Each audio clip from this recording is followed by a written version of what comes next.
The problem that I see is that people think they're going to find their purpose by sitting at home and reflecting. And that just doesn't work.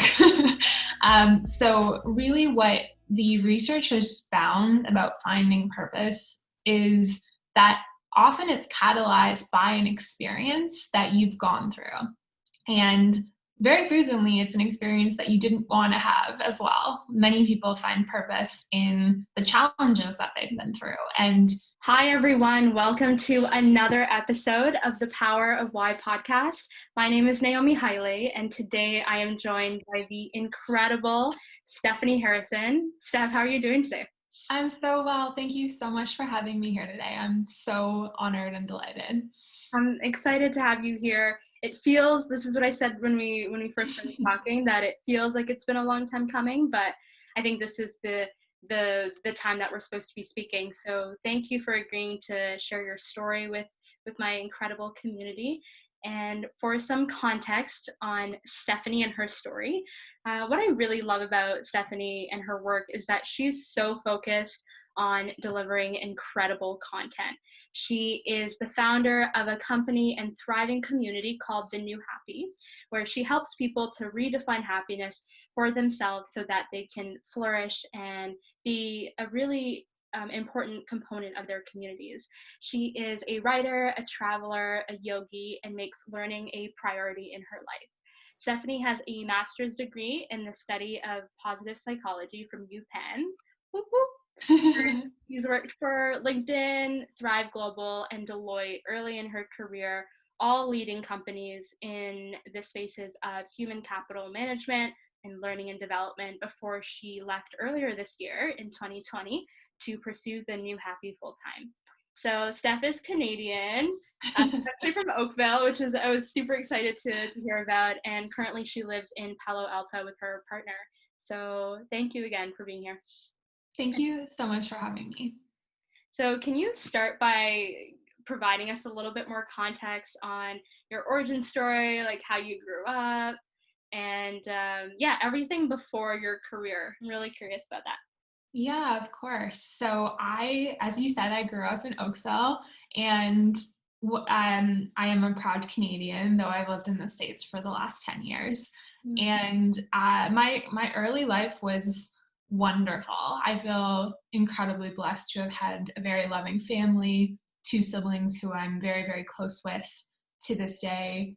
And in many ways, I was given a lot of opportunities and had a lot of great fortune in that I was able to pursue the things I was passionate about and curious about all throughout my young life. Mm-hmm. And for me, when I was a kid, that really centered around reading books. I was an obsessive reader. I used to follow my mom around at the mall reading a book like I was Belle in Beauty and the Beast. And I love to learn, and I love to explore new worlds, and reading has always been my favorite way to do that. And I feel I ended up kind of going on a different path than I expected. When I was in high school, I ended up participating in a service project to India and having an experience there working in a leprosy mission that profoundly shaped my philosophy on life, because it was founded on the principle that people need meaningful work and to be able to contribute to society in order to feel worthy and that they can truly flourish. And having that experience of being there and seeing the impact was very profound and has really shaped the way that I see the world. And I really believe that the philosophy that I encounter there is something that we also need to embody in our world where we are right now. And that experience in high school ultimately ended up setting me on my path to go to NYU because I was really curious and expanding my perspective and leaving Canada to explore new worlds, and then ultimately into my career. That's incredible. Yeah, and I didn't mention that your first entryway into the US was through New York City, and it's so incredible to have that type of experience, especially in high school, like very early. I'm assuming you were like 15, 16, yeah. 17, and to have the opportunity to go somewhere completely different and just I love traveling because you get to meet so many different people and just see new ways of life. What yeah, it was around meaning and purpose for you. How did that translate to when you came back home and looking into programs that you wanted to pursue at NYU? I think that, I mean, that trip was my first encounter with my immense privilege as the person I had grown up with. And I realized in that moment that we who are lucky in any way have a moral responsibility to do good for other people and to help those who are in less privileged circumstances. And that even the act of going on a service project is in and of itself a complicated act of privilege and of opportunity, as well as problematic in some ways. But what I realized, and again, what has kind of shaped my perspective on life, is this real foundational belief that if you have something, you need to find a way to give it to other people and to share it. And that has been my guiding light ever since. And the hope of the New Happy is to try and find ways to enable that, mm-hmm. and to help to facilitate it. And so I would really say that my experience there is what catalyzed that meaning and purpose in my life, and has been the thread running throughout the remainder of my experience, is driving me forward. And the reason that I wanted to go to school at NYU is because I was really lucky to be a participant in this program where you actually get to create your whole entire curriculum yourself. And so I was able to design a program that was really like about that topic, which is such a privilege as an undergrad to be able to choose these focuses and to self-direct in that way. Mm-hmm. And there was no other program really like that in the world. And so it felt like this amazing opportunity to honor this new purpose I had found through academic study. Mm-hmm. Very cool. And it reminds me, one of the articles that you wrote on your website, which I'll definitely link to here, you talk about 4 different groups of people. Mm-hmm. So group 1, I'll read it: people who have a purpose and a job or a hobby to express it within. Group 2 is people who have a purpose and don't necessarily have a venue to really practice it. Group 3, people who are not sure what their purpose is, right? But really want to find it and maybe even create it. And group 4, people who don't feel like they need an overarching purpose as they find meaning from other sources. And that experience, as you recount it today, I think was part of your story when it comes to creating something that was going to allow you to explore and figure out what your interests are and get a little messy in the sense that you didn't know what to really expect, right? Yeah. So what has been the most interesting, I guess, conversations around this subject? Because I think sometimes it can be overwhelming. It was overwhelming for me, which is why I started this podcast. What can I be doing and how can I use my strengths to really provide value to other people? So what has been the most interesting thing about, I guess, these groups, these 4 groups of people, and how you hope to help? What a great question. I think that the thing I see most often in my work with individuals is this overarching desire for a purpose and for meaning. There's a huge drive for it, particularly in younger people these days, which is wonderful. But the problem that I see is that people think they're going to find their purpose by sitting at home and reflecting. And that just doesn't work. So really what the research has found about finding purpose is that often it's catalyzed by an experience that you've gone through. And very frequently, it's an experience that you didn't want to have as well. Many people find purpose in the challenges that they've been through and use that opportunity to find ways to either take care of themselves or take care of other people. And a lot of times what we see in the research is that people get stuck when they try and think their way to purpose. And you can't think your way to it. You have to do stuff. You have to go out and try stuff. And so, even for you with this podcast, I imagine that you would say that you feel light years away from the person who started this, because you have done so much. You've added so much value, you've contributed, you've learned, you've grown, all that great stuff. Yeah. And imagine if you hadn't done it, you'd still be stuck in the same position wondering what my purpose is. And that's why I think, and the reason that I often see is because people get really hung up on finding the right thing or the perfect thing, or the manifestation of something that's quite big. And the best advice I have for people is to get started and just try something. And it just needs to be one step closer to something you're interested in helping with. And the other thing which relates to that is that I think when people are asking themselves about how to find their purpose, they're asking the wrong question. They're asking, what's my purpose? That's not going to get you an answer. Your purpose isn't about serving you. It's about serving other people. It has to be outward facing. So the question is, who do I want to help? Or what problem is devastating to me that I can help with? All of a sudden, when you ask those questions, so many possibilities open up, and it becomes, I think, very exciting and cool. Mm-hmm.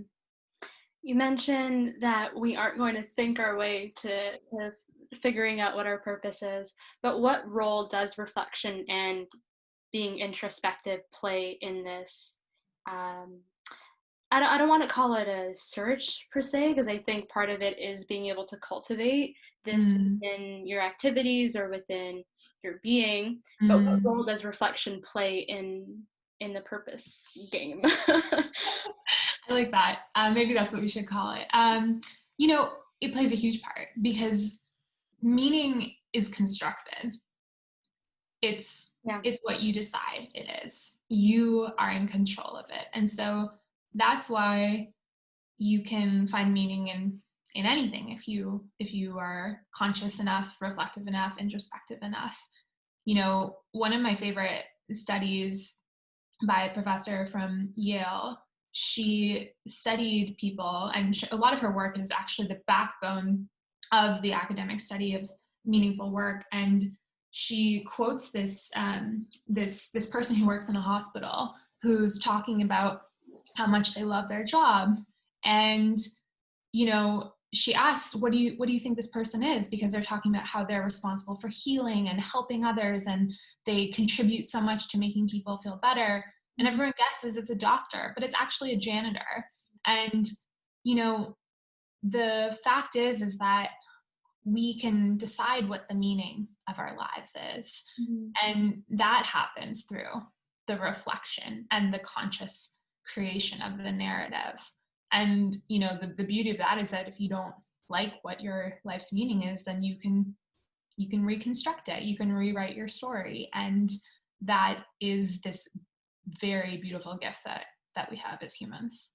I love that story. I read it. I've read pretty much all of the articles on your website. It's one of my favorites.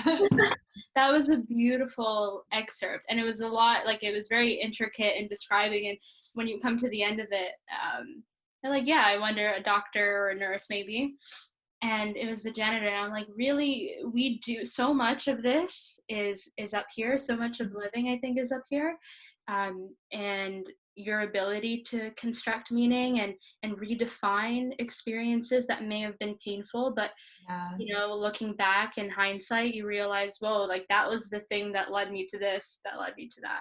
Totally. Like, the number of times that I didn't get something I wanted and it turned out to be a massive blessing, right, or allowed for something else to happen.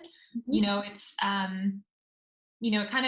it reminds me of that famous Steve Jobs quote about how you can only connect the dots looking backwards, which I think is another really beautiful testimony to that concept. Mm. Has that alleviated you from this pressure to force things? Like, what's your perspective on strategic planning for the next 10 years? Like, what was your view on it, maybe like at the beginning of your career and now? And I think that quote was really powerful.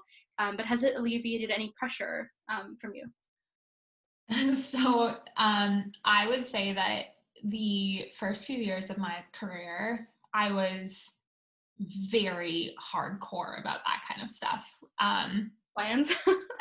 Yeah, I had all these plans, and they were, 5-year, 10-year, 20-year, 50-year, and I I was one of those people who was doing stuff like tracking my daily actions in an Excel spreadsheet. And, you know, um, I had like a list of values that I measured myself against every single day. And looking back on it, it sounds very tiring to live like that. And it's it was how I was trying to learn how to be this person that I wanted to be. But you know what? I've over the last few years, especially as I've gotten older and learned more about life's challenges and unexpected events that happen, as well as learned a little bit about being more gentle and tender with myself.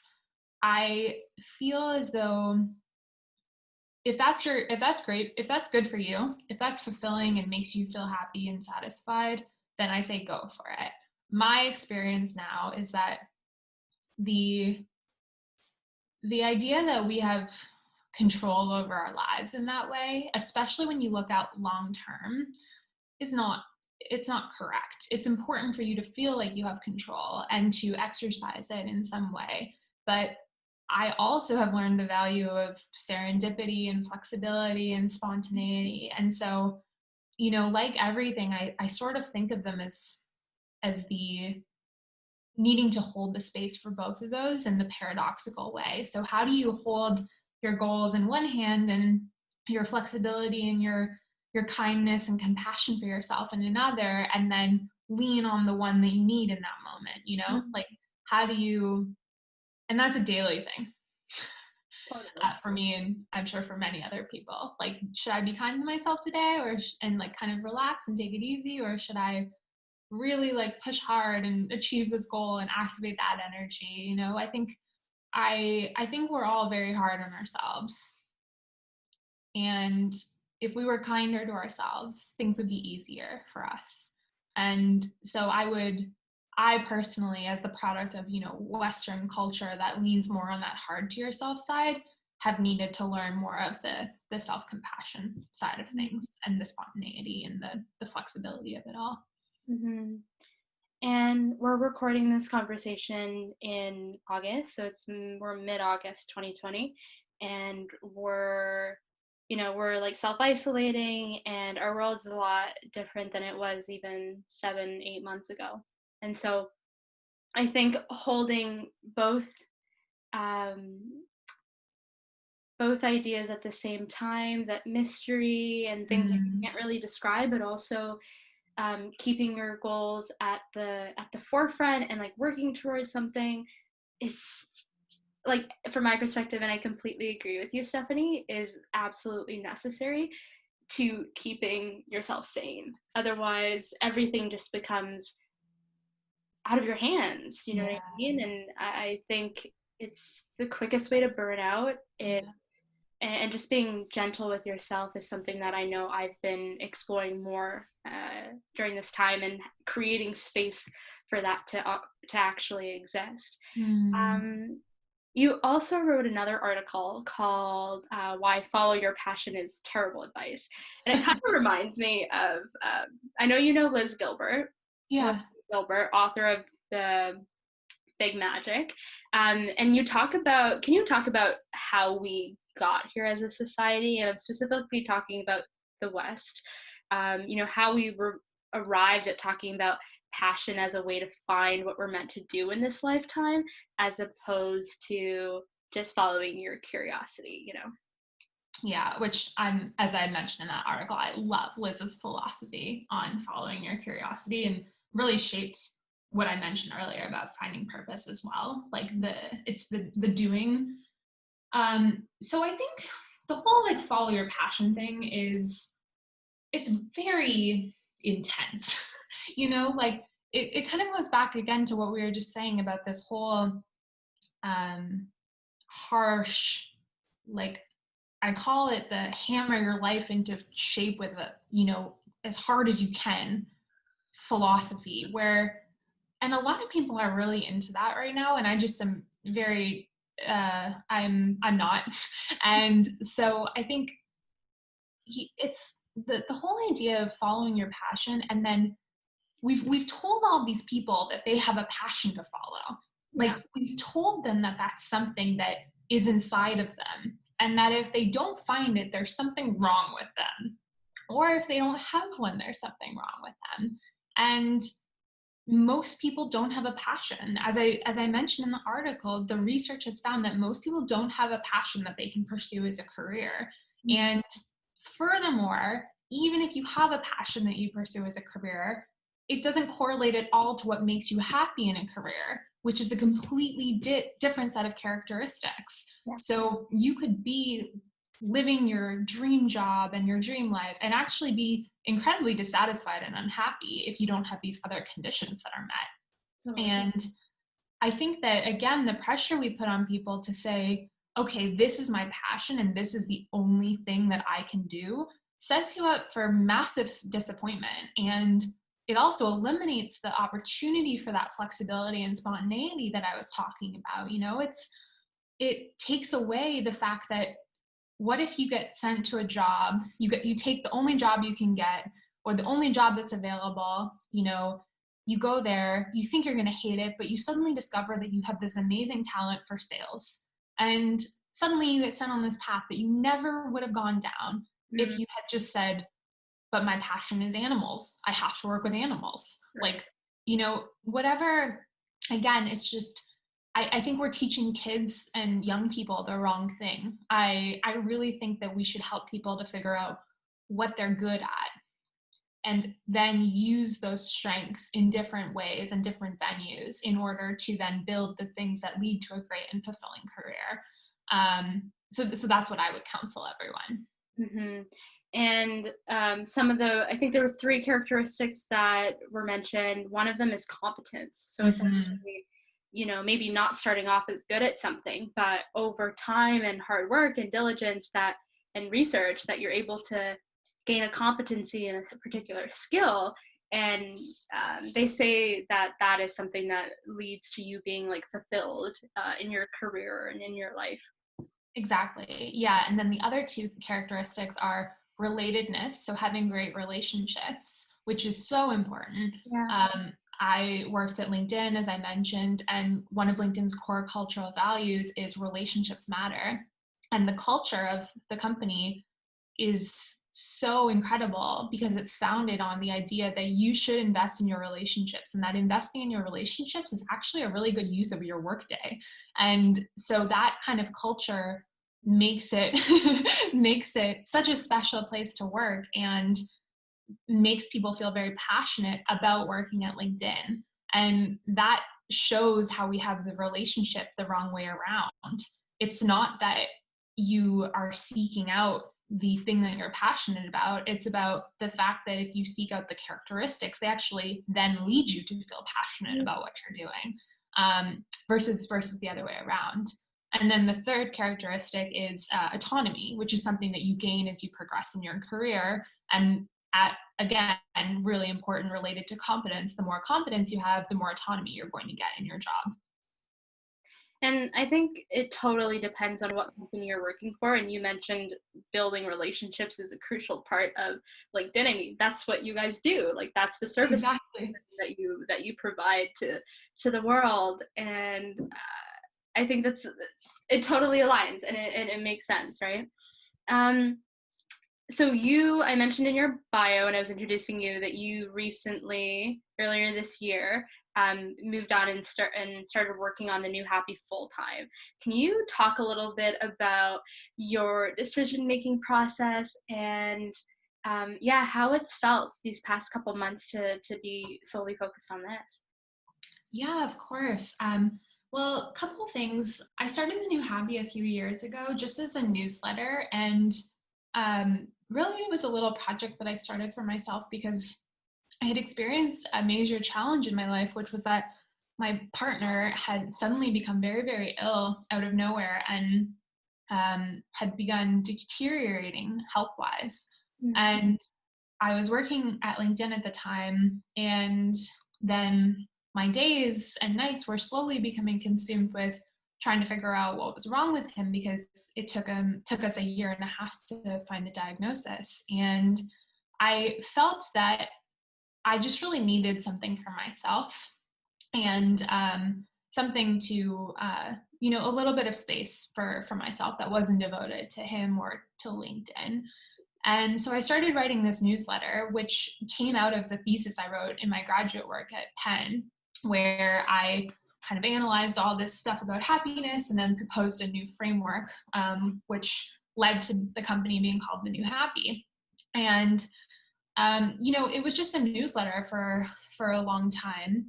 And then with everything going on in the world with the pandemic and the fact that we're revisiting a lot of these things that we've taken for granted right now and things that need to be revisited, we I felt as though it was the right moment to focus on this full time and to really direct my energy towards that, and to help to try and bring it to people who really need support right now. This is such a challenging time for so many people in so many different ways. And if there's any of the knowledge or support that I can provide, then it's an honor to do that. And I felt I felt called to do it.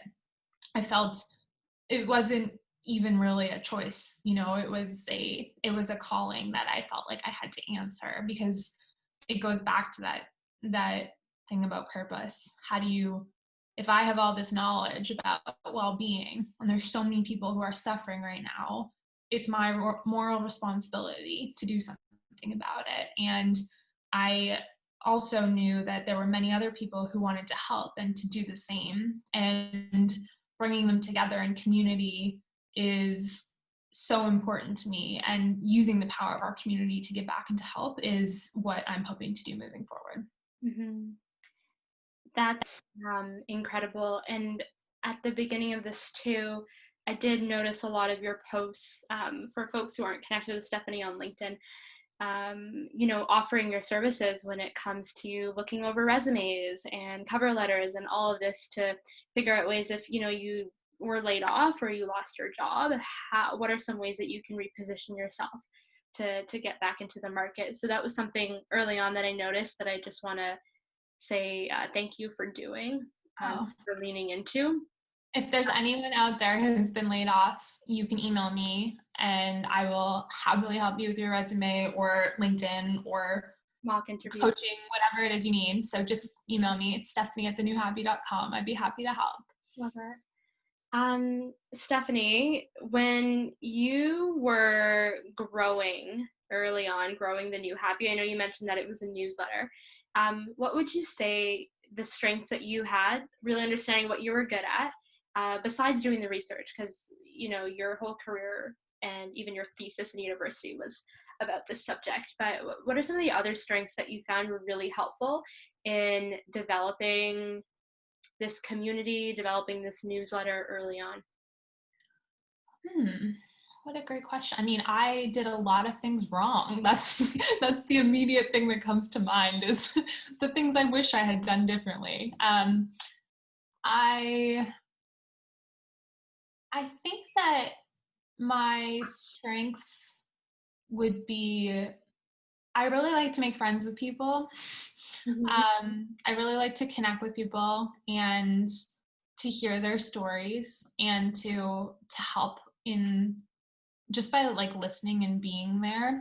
And I think that I try really to offer that to our community in both a written form and then also, whenever possible in face-to-face or Zoom currently conversations Yeah. to be there for people, and to just connect with them. I think so many of us just really want to be seen and heard.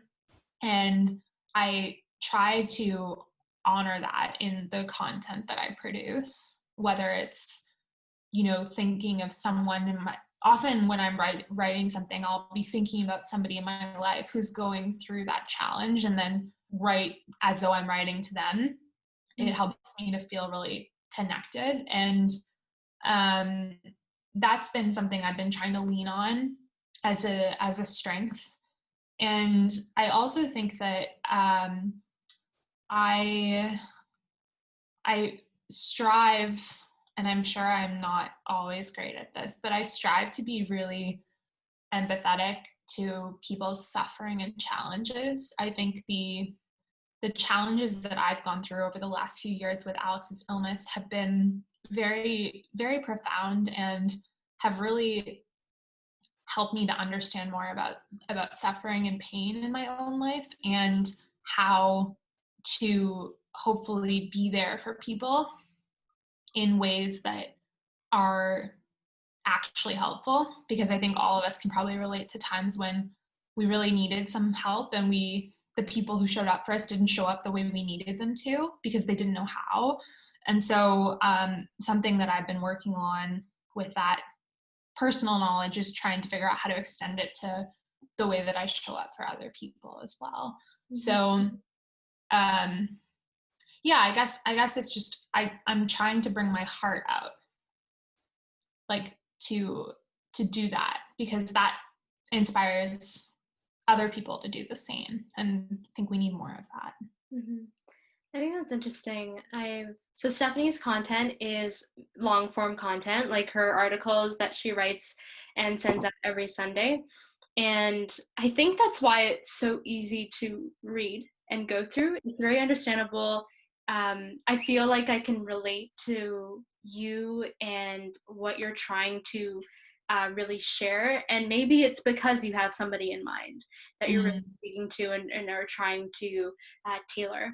And I want to stay on the subject of like showing up for people because it reminded me of Option B, Sheryl Sandberg's book, and not necessarily knowing how to show up for people when they're going through something difficult.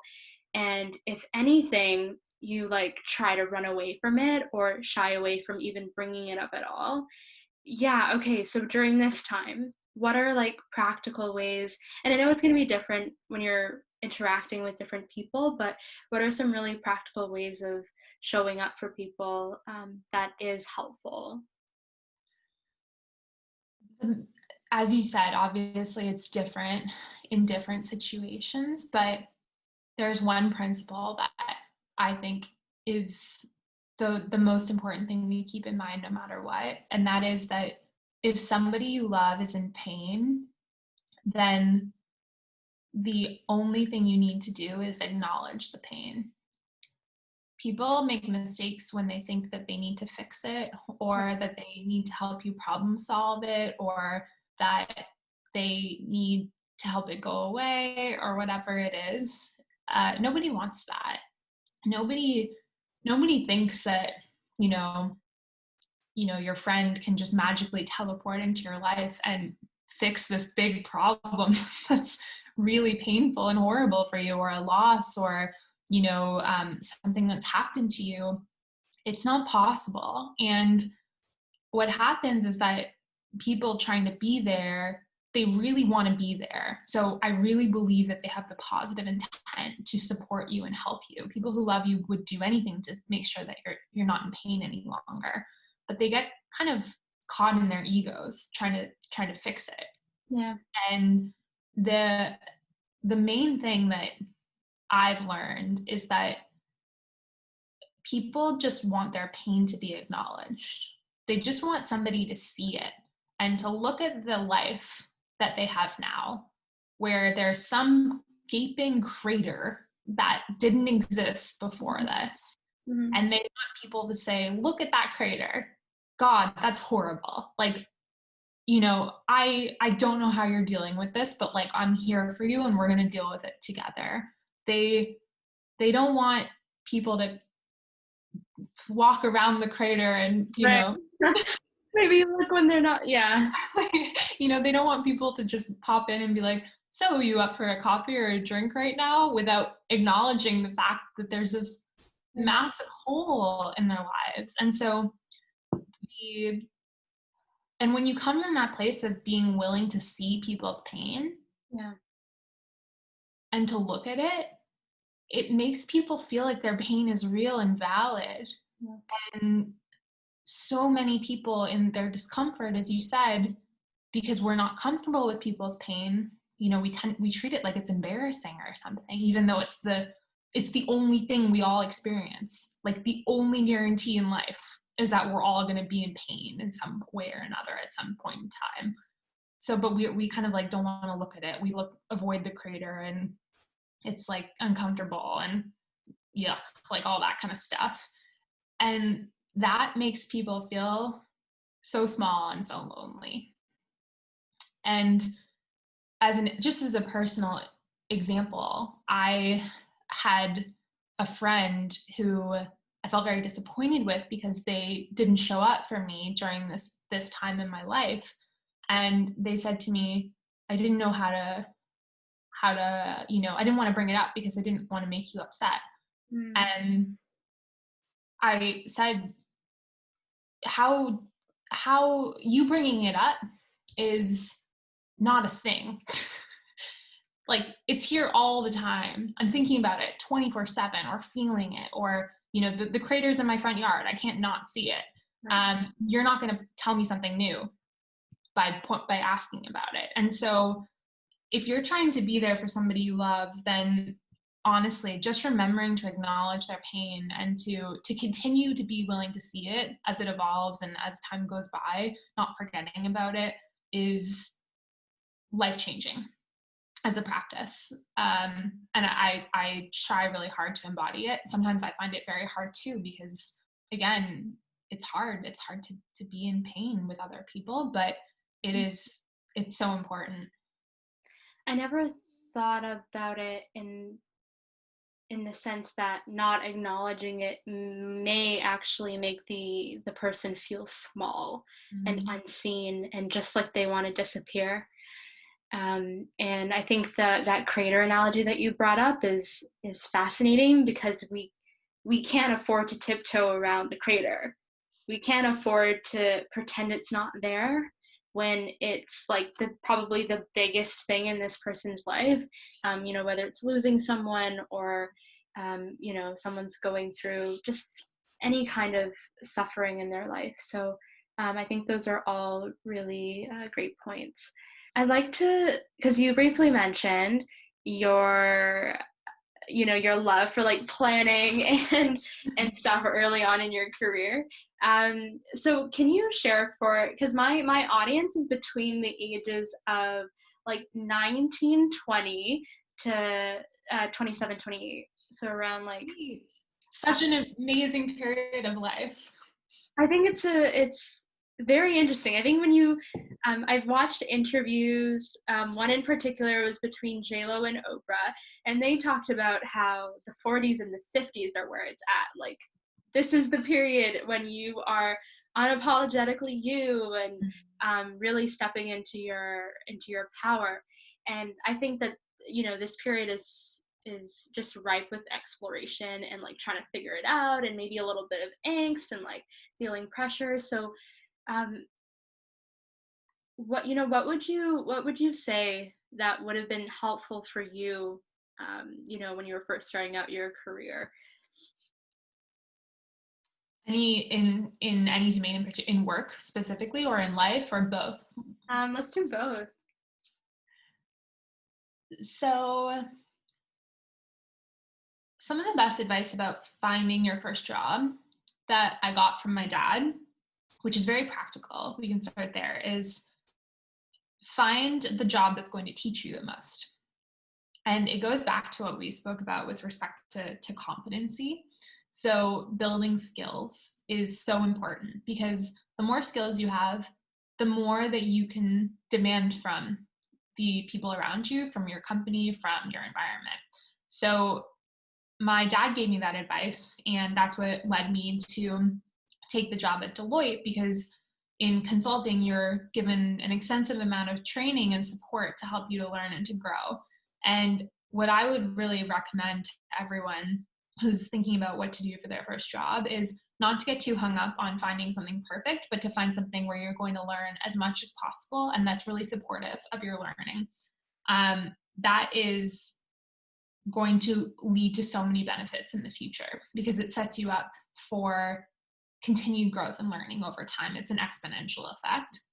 And I really believe that that is some really profound and very practical advice. Mm-hmm. In terms of life, you know, honestly, the thing that comes to mind that I wish I had known, and it's the reason why I started my company, is not to get caught up in society's definition of happiness, because it doesn't work, and it's harmful, and it's so insidious. And so, you know, when you're told from a very young age that you need to be a certain way, do certain things, achieve specific things, and then you will be valuable and worthy, and then you will be happy because of it, you are being set up for, you know, challenges, suffering, depression, anxiety, so many other things. Mm-hmm.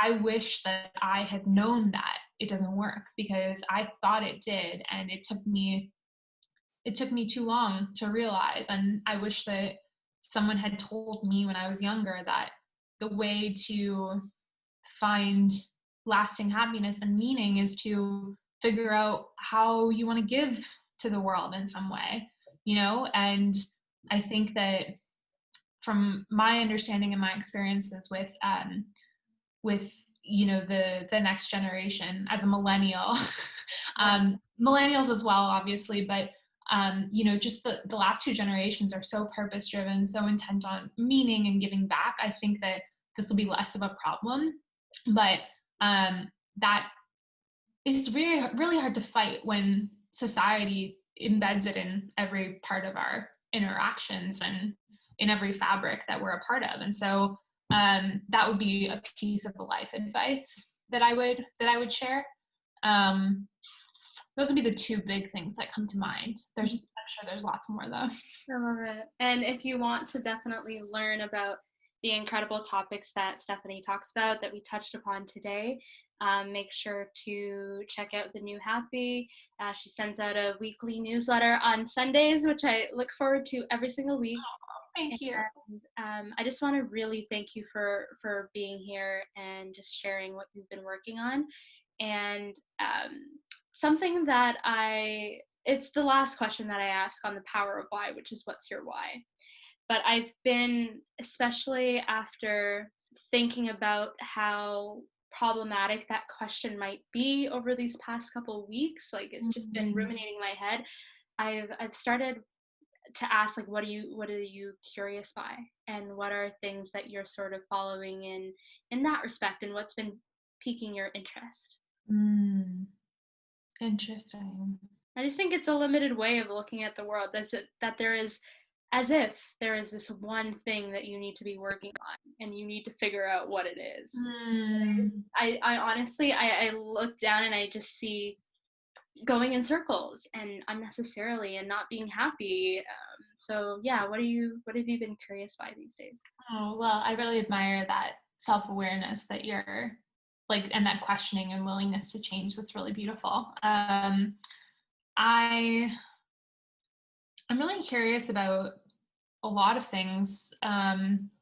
Right now, I'm really curious about systemic change, I would say, and how we make things happen at scale, and how we change things like organizations or companies that are going through challenges and make changes last. I think, you know, this line of inquiry has always been something I'm really curious about, but in particular right now, with especially right in America right now, with the the necessary focus on reshaping many of our institutions for the better, Yeah. and making them more diverse and equitable.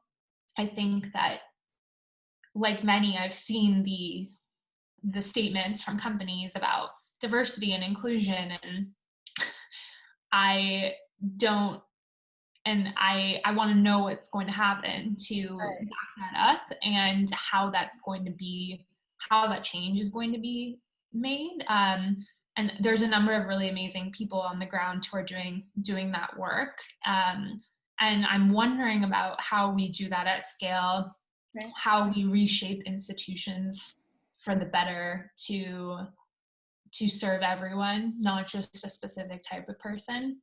And I'm really, and I know you share this interest as well. It's how do we shape organizations so that they bring out the best in people rather than suppressing them or creating more pain or more suffering. So those are like some of the big questions that I've been noodling on. That you've been asking yourself. And I can't wait to see what comes out from that and the further exploration, because I know it's a question that a lot of us have been asking, a lot of my peers have been asking.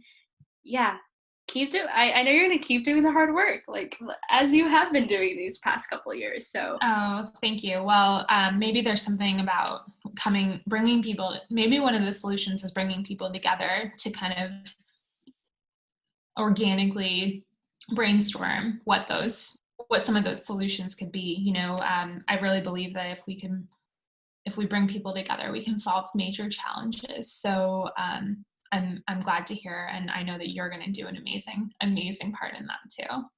And I appreciate how right now just there have been a lot of voices and people specifically who have been doing this work for a very long time who weren't being seen.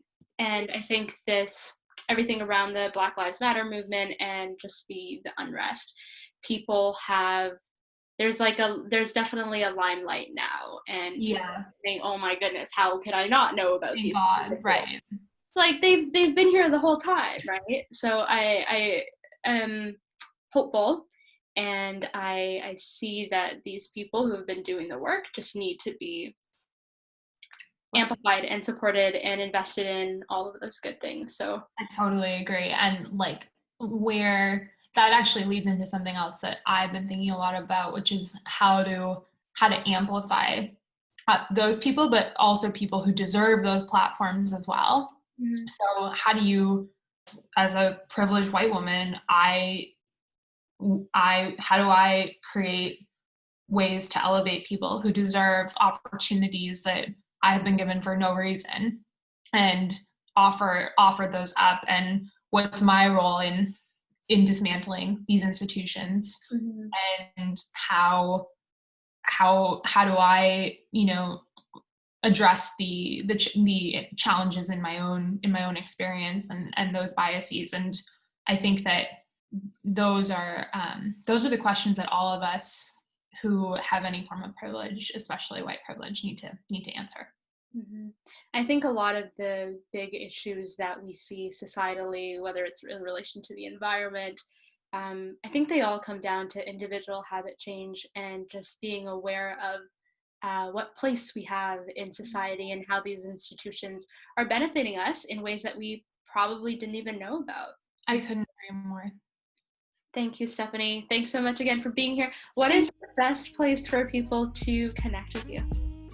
You can find us at www.thenewhappy.com or on Instagram at newhappyco. Very cool.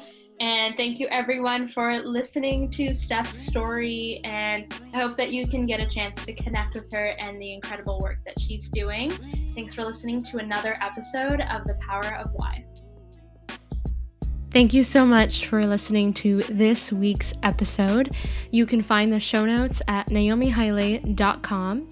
And if you haven't already, subscribe to The Power of Why on Spotify or iTunes, wherever you listen to podcasts. And I look forward to you listening to next week's episode.